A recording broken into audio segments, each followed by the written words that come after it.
Hello, today I'm going to introduce a new feature. I'll show you how to position the vise or chuck fixtures that we import into CAD-CAM according to our part.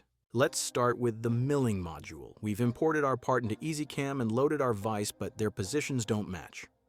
In this case, I go to the Edit menu and click the Move command. From the Snap options, I choose Screen Point. Then I click the surface on the vise that I want to move, and I click the corresponding point on the stock model where it should be placed.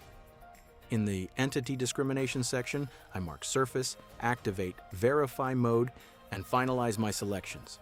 This allows me to move the fixture easily. Let's adjust the other areas in the same way.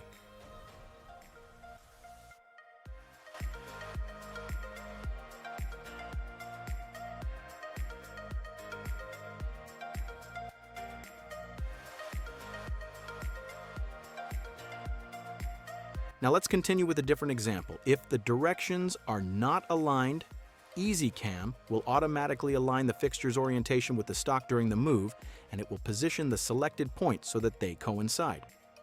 If we need to select more than one surface, we activate Verify Mode to enable multiple selections. Now I'll quickly make the remaining adjustments using the same commands. Remember, always select the vise surface first, and then the stock surface.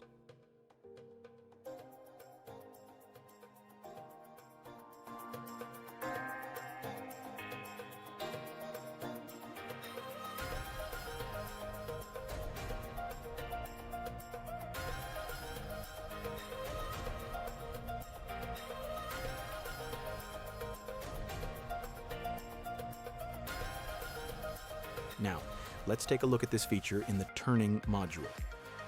Just like in milling, after importing our part and stock into CAD-CAM, we load our chuck. From the Edit tab, we click the Move command and make our selections. The selection order is first the chuck jaws, then the stock. This completes the positioning process. After applying this to each jaw, we can begin the machining operation.